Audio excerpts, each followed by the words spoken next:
Olá, meus amigos, um dia de muita paz para todos nós.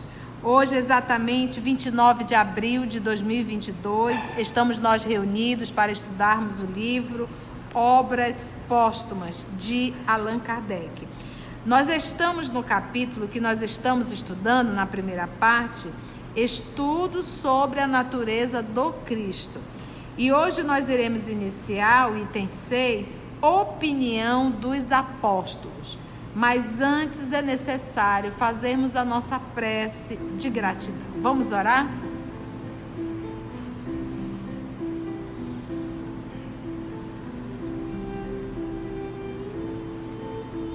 Divino amigo Jesus, mestre por excelência, aqui mais uma vez, Senhor, nos encontramos com a Tua permissão. E o Teu amor nos proporciona esse encontro, encarnados e desencarnados, para o estudo espírita. Que nessa noite, Senhor, nós que reconhecemos a nossa pequenez, a nossa falta de maturidade espiritual, na condição de crianças que ainda somos, te rogamos, divino amigo, inspira-nos na compreensão da obra. Que os amigos espirituais que aqui estão possam, Senhor, nos inspirar e conduzir esse trabalho que nós realizamos em Teu nome. Graça te damos, amor amado, e te pedimos a permissão para iniciarmos mais um estudo. Que assim seja. Vamos lá então? Opinião dos apóstolos. Anotação do professor Allan Kardec. Até agora, nós nos apoiamos exclusivamente nas palavras do Cristo, como um único elemento decisivo de convicção, porque, fora daí, há somente opiniões pessoais. Nós pegamos toda a fala do Cristo, foi o que ele fez, lembra? Nós estávamos lendo as catalogações que ele retirou do Novo Testamento. Ele disse assim, e fora disso é opinião pessoal de cada um. Mas o Kardec fez um trabalho de se ater verdadeiramente à fala do Cristo. Agora ele vem. De todas essas opiniões, as de maior valor são, incontestavelmente, as dos apóstolos, as opiniões dos apóstolos. Uma vez que estes, os apóstolos, o assistiram em sua missão e, se ele, Jesus, lhes houvesse dado instruções secretas acerca da sua natureza, alguns traços dessas instruções se descobririam nos escritos deles. Tendo vivido na sua intimidade, eles haviam de conhecê-lo melhor do que ninguém. Vejamos, pois, de que maneira o consideraram. Então, a partir desse momento, nós vamos ver as opiniões dos apóstolos. Mas vale ressaltar que isso tudo aqui, ele foi no Novo Testamento, catalogou, tá bom? Então vamos lá.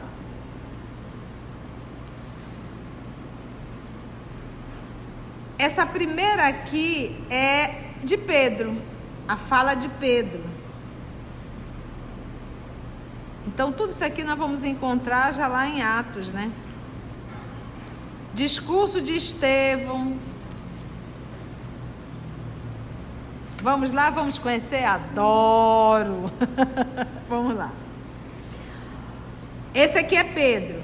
Ó, israelitas, escutai as palavras que vos vou dizer. Sabeis que Jesus de Nazaré foi um homem que Deus tornou célebre entre vós, pelas maravilhas, prodígios e milagres que o mesmo Deus fez por seu intermédio no meio de vós. Pronto, só isso aqui já era suficiente para a gente entender qual era a fala de Pedro. Pedro está dizendo aqui que Jesus é quem? O Filho, o enviado, que realizou milagres em nome de Deus. Entretanto, continua Pedro, vós o crucificastes e lhe destes a morte pelas mãos dos maus, tendo-vos ele, Jesus, sido entregue por ordem expressa da vontade de Deus e por decreto da sua presciência. Mas Deus o ressuscitou. Então, pela vontade de Deus, Deus permitiu que ele se entregasse. Lembra disso? Eu vim para fazer a vontade de meu Pai. O que o meu Pai quer é que eu me entregue aos israelitas. Porque como a gente tem uma mente extremamente infantil, uma condição espiritual muito infantil, a gente ainda idealiza aquele desenho do super-herói, que o forte é o que ganha sempre. A gente não consegue entender que as lições do Cristo não é a lição de um super-herói. Ele está muito acima do super-herói. É a lição de um Cristo. E pautado em um Cristo, vivendo em um planeta como o nosso, a palavra sacrifício é constante. Então ele se sacrificou, se submetendo à ignorância da humanidade e ficando a lei, a regra para cada um de nós. Se submeta a um pai difícil, a uma mãe difícil, a um filho difícil, a uma esposa difícil, a um esposo difícil, a um filho difícil. Sacrifício. É tudo pelo amor. Então, essa é a lição de um Cristo, não de um super-herói. Então, a vinda do nosso Senhor Jesus não é um filme de super-herói, que ele iria destruir, derrubar, acabar com Pilatos, com Herodes. Isso é filme para criança. História de gente grande é pautado em renúncia e sacrifício. Só gente grande consegue entender essa lição. Criança não dá conta disso não. Tem que ainda ser a história do super-herói. Então, se vai para uma briga, tem que ser aquela que você dá a última voz e você dá a última tapa. Isso é coisa de criança. Então, mas Deus o ressuscitou. Palavra ressuscitar. O que foi transformado na Idade Média? Que o Espírito volta a habitar a carne. Isso aí é uma crença católica, acredito eu. Certo, Cecília? Você que estudou o catolicismo, a palavra ressuscitar dentro do catolicismo significa o quê? É voltar com tudo que tinha a carne. Voltar à carne, né? Exatamente. Então, aqui, voltar atrás, entrar na carne de novo, né? Eu peço ajuda porque realmente eu não posso falar que eu não conheço o catolicismo. Não conheço, eu não estudei todas, né? O que a gente sabe é en passant. Mas do espiritismo eu entendo um pouquinho, me dediquei bastante, me dedico a essa doutrina. Então, a palavra ressuscitar é exatamente isso. Voltar no mesmo corpo, né? Então, para a Igreja Católica, e acredito para talvez outras religiões, não sei também, o Espírito do Cristo, o Cristo voltou na própria carne, voltou no próprio corpo, é isso? Mas a etimologia da palavra, porque a origem da palavra é judaica, quer dizer ficar, estar de pé. Tá? Mas Deus o ressuscitou, detendo as dores do inferno. Aí volta aquele estudo que nós fizemos sobre o inferno, que está lá no livro dos Espíritos, publicado no nosso canal. Também não vou falar, vai lá no estudo do livro dos Espíritos, agora do mês de abril, publicado, que lá nós temos um estudo sobre o demônio, diabo e Satanás.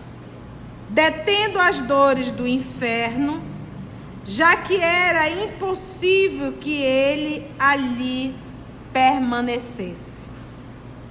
E aqui a palavra inferno também, estudando a etimologia da palavra, você não vai se deparar com o que a igreja também ensinou, que ela transformou, tá? Dentro da etimologia da palavra inferno. Está debaixo, né? Embaixo. Já que era impossível que ele ali permanecesse, ele, Jesus, porque Davi disse em seu nome: eu tinha o Senhor presente sempre diante de mim, porque ele está à minha direita, a fim de que eu não fosse abalado. É por isso que o meu coração se rejubilou, que a minha língua cantou cânticos de alegria, e que a minha carne mesma repousará em esperança. Porque não deixareis minha alma no inferno, e não permitireis que o vosso santo experimente a corrupção. Vós me fizestes conhecer o caminho da vida, e me enchereis de alegria que dá à vista do vosso semblante. Isso está em Atos dos Apóstolos, capítulo 2, versículo 22 a 28, a prédica, né, o sermão aí de Pedro.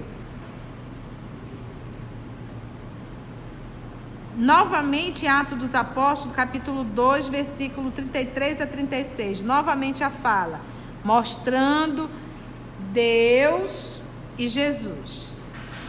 Depois então que foi elevado pelo poder de Deus e que recebeu o cumprimento da promessa que o Pai lhe fizera de enviar o Santo Espírito, ele espalhou esse Espírito Santo que agora vedes e ouves.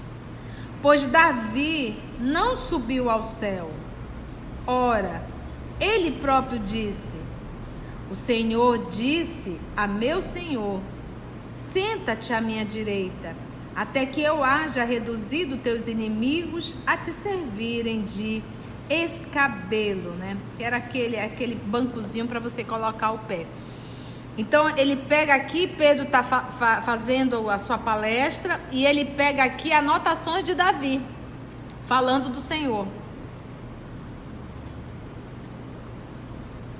Que, pois, toda a casa de Israel saiba, com absoluta certeza, que Deus fez Senhor e Cristo a esse Jesus que vós crucificastes. Isso está em Atos dos Apóstolos, capítulo 2, versículo 33 a 36. O próximo, ainda a prédica de Pedro. Moisés disse a nossos pais: o Senhor vosso Deus vos suscitará dentre os vossos irmãos um profeta, como eu. Escutai-o em tudo que ele disser. Quem não escutar esse profeta será exterminado do meio do povo. Então era isso que eles aguardavam, nessa vinda desse Messias. Mas Jesus não foi um profeta, Jesus, o Cristo. Foi por vós primeiramente que Deus suscitou seu Filho e vô-lo enviou para vos abençoar, a fim de que cada um se convertesse da sua má vida. Atos dos Apóstolos, capítulo 3, versículo 22, 23 e 26. Ainda fala de Pedro. O professor Allan Kardec, ele foi pegando várias citações de Pedro, em que Pedro mostra Deus e Jesus. Declaramos a todos vós e a todo o povo de Israel que é pelo nome de nosso Senhor Jesus Cristo de Nazaré, a quem crucificastes, ele sempre dando ênfase, né? E que Deus ressuscitou dentre os mortos. É por ele que este homem está agora curado, como vedes diante de vós. Atos dos Apóstolos, capítulo 4, versículo 10. Vamos agora ver Atos dos Apóstolos, capítulo 4, 26 a 28, a prece dos apóstolos. Então, pedaços aqui de uma prece. Os reis da terra se levantaram e os príncipes se uniram contra o Senhor e contra o seu Cristo. Herodes e Pôncio Pilatos, com os gentios e o povo de Israel verdadeiramente se conluiaram, ou seja, se combinaram contra o vosso santo Filho Jesus, a quem consagrastes por vossa unção, para fazer tudo o que o vosso poder e o vosso conselho haviam ordenado que fosse feito. Prece, isso aqui é parte da prece dos apóstolos, olha só. Vamos ver agora Atos dos Apóstolos, capítulo 5, versículo 29 a 31, resposta dos apóstolos ao sumo sacerdote. Vamos ver. Pedro e os outros apóstolos responderam: cumpre obedecer antes a Deus do que aos homens. O Deus de nossos pais ressuscitou a Jesus, que vós fizestes morrer pendurando-o no madeiro. Foi a ele que Deus elevou pela sua destra, como sendo o príncipe e o salvador, para dar a Israel a graça de penitência e a remissão dos pecados. Novamente, Jesus o enviado. Foi esse Moisés que disse aos filhos de Israel: Deus vos suscitará entre os vossos irmãos um profeta como eu, escutai-o. Mas o Altíssimo não habita em templos feitos pelas mãos dos homens, segundo esta palavra do profeta. O céu é o meu trono e a terra meu escabelo. Que casa me edificareis, diz o Senhor? E qual poderia ser o lugar de meu repouso? Isso está em Atos dos Apóstolos, capítulo 7, versículo 37, 48 e 49. Discurso de Estevão. Continua ainda.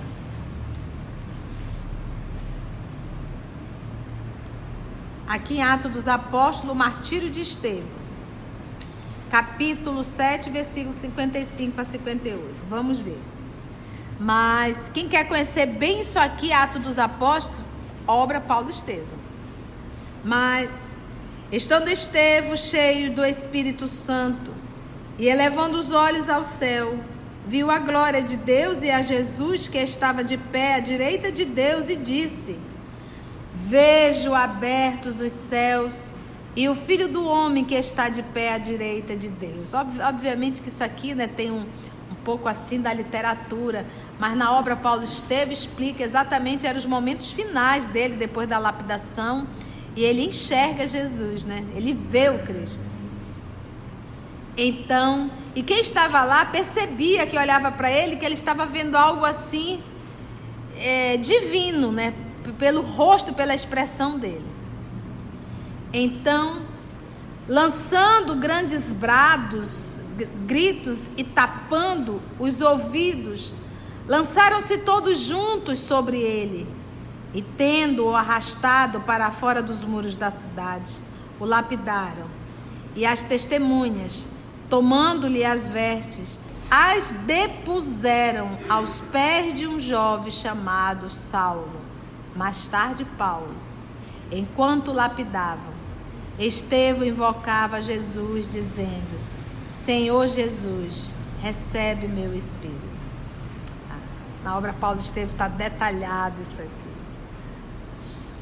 Vamos ver o comentário do professor Allan Kardec. Estas citações comprovam claramente o caráter que os apóstolos atribuíam a Jesus. A ideia exclusiva que ressalta desses textos é a da sua subordinação a Deus, da constante supremacia de Deus, sem que coisa alguma aí revele um pensamento de assimilação qualquer, de natureza e de poder. Para eles, Jesus era um homem profeta, escolhido e abençoado por Deus. Não foi, pois, entre os apóstolos que teve origem a crença na divindade de Jesus. Paulo, que não conheceu a Jesus, mas que, de ardoroso perseguidor, se tornou o mais zeloso e o mais eloquente discípulo da nova fé, Gente, quem está escrevendo isso aqui é Kardec, mas aqui nessa época ele não tinha lido Paulo Estevão, ainda não tinha vindo a lume, e cujos escritos prepararam os primeiros formulários da religião cristã. Não é menos explícito a respeito. Há nele o mesmo sentimento de dois seres distintos e da supremacia do Pai sobre o Filho. Lembra que isso aqui pra gente, não, mas é tão claro, por que Kardec perdeu tanto tempo falando sobre isso? Gente, o texto não foi escrito em 2022, o texto é do século XIX. Você tem noção toda aquela crença católica no século XIX? E mostrar e comprovar, usando os textos evangélicos, que Jesus é filho, que ele não é Deus. Vamos ver mais aqui. Esse é Carta de Paulo aos Romanos. Adoro. Capítulo 1, versículo de 1 a 7. Vamos lá. Nós não vamos entrar aqui no ticadinho do texto, tá? Mas é só para a gente pegar a ideia do professor Allan Kardec. Vamos ver o que diz Paulo. Paulo, servidor de Jesus Cristo, apóstolo da vocação divina, escolhido e destinado a anunciar o Evangelho de Deus, que ele antes prometera por seus profetas nas Escrituras Santas, no tocante a seu Filho, que ele nasceu, segundo a carne, do sangue e da raça de Davi, que foi predestinado a ser Filho de Deus, num soberano poder, segundo o Espírito de santidade, pela ressurreição dentre os mortos, no tocante, digo, a Jesus Cristo, nosso Senhor, por quem recebemos a graça do apostolado, para fazer que todas as nações obedeçam à fé pela virtude do seu nome, no rol das quais também estáis vós, como tendo sido chamados por Jesus Cristo. A vós que estáis em Roma, que sois queridos de Deus e chamados a ser santos. Que Deus, nosso Pai, e Jesus Cristo, nosso Senhor, vos deem a graça e a paz. Está vendo? Deus, nosso Pai, e Jesus Cristo, nosso Senhor, tão claro aqui. Vamos ver agora também a carta de Paulo aos Romanos, agora o capítulo 5. Essas cartas são enormes, né? Estando assim justificados pela fé, tenhamos a paz com Deus por Jesus Cristo, nosso Senhor. Porque, quando ainda estávamos nos langores do pecado, que aquele ele vai pegando pedaços, tá? Não há uma continuidade. Pedaços de um capítulo, ele vai pegando vários versículos.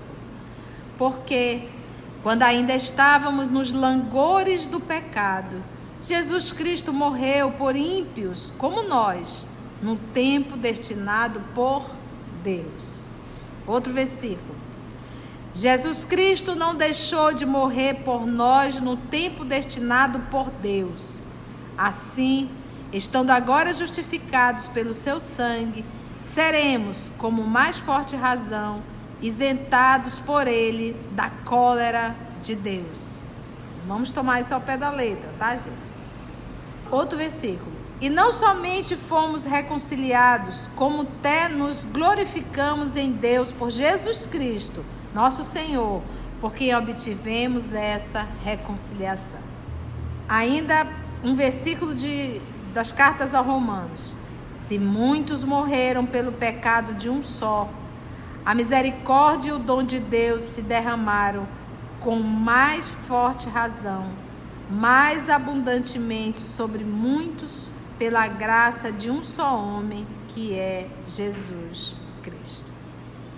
Carta de Paulo aos Romanos. Vamos ver mais um pouquinho aqui. Se somos filhos, somos também herdeiros, herdeiros de Deus e co-herdeiro de Jesus Cristo, contando, porém, que soframos com Ele. Muito forte isso. Outro. Se confessar de boca que Jesus Cristo é o Senhor E se crede de coração que Deus o ressuscitou dentre os mortos, sereis salvos. Carta de Paulo agora a Coríntios, capítulo 15, pega o versículo de 24 a 28. Em seguida virá a consumação de todas as coisas, quando ele houver entregue o seu reino a Deus e Pai, e houver destruído todo o império, toda a dominação, todo o poder. Porque Jesus Cristo há de reinar até que seu Pai tenha posto sob seus pés todos os seus inimigos. Ora, a morte será o último inimigo a ser destruído, pois a Escritura diz que tudo lhe pôs debaixo dos pés e tudo lhe sujeitou, sendo indubitável que daí se deve excetuar aquele que submeteu todas as coisas. Quando, pois, todas as coisas estiverem submetidas ao Filho, então o Filho estará, ele mesmo, submetido àquele que lhe terá submetido todas as coisas, a fim de que Deus seja tudo em todos. Carta de Paulo aos Hebreus, capítulo 2, versículo 9 a 13, 17 e 18. Vamos ver aqui.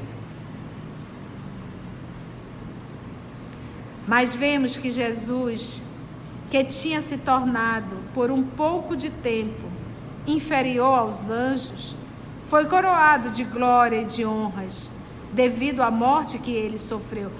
Como ele diz aqui, por um pouco de tempo inferior aos anjos, porque ele se vestiu de matéria e viveu como um simples carpinteiro. Então parecia assim que os anjos eram superior, né? Por isso que ele diz: mas vemos que Jesus, que tinha se tornado por um pouco de tempo inferior aos anjos, foi coroado de glória e de honras, devido à morte que ele sofreu. Gloriado de glórias e honras. Ele está aqui usando a palavra, a forma, o período daquela época, quando consagrava alguém. Lembra disso? Devido à morte que ele sofreu.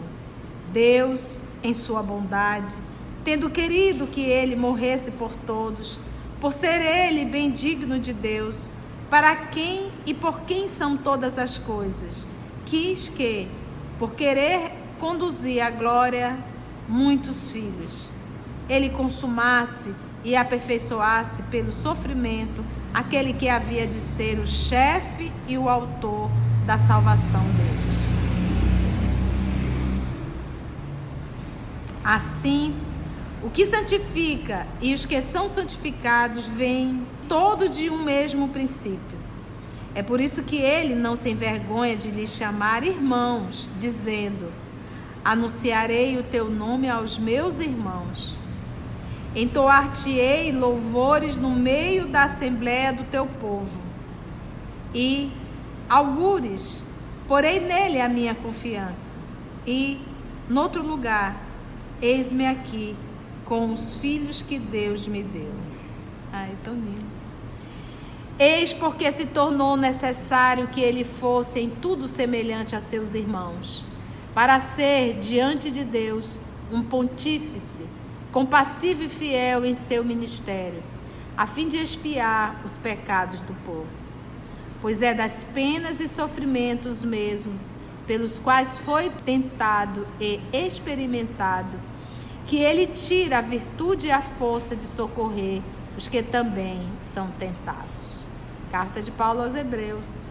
Finalizando ainda o capítulo 3, versículo de 1 a 4.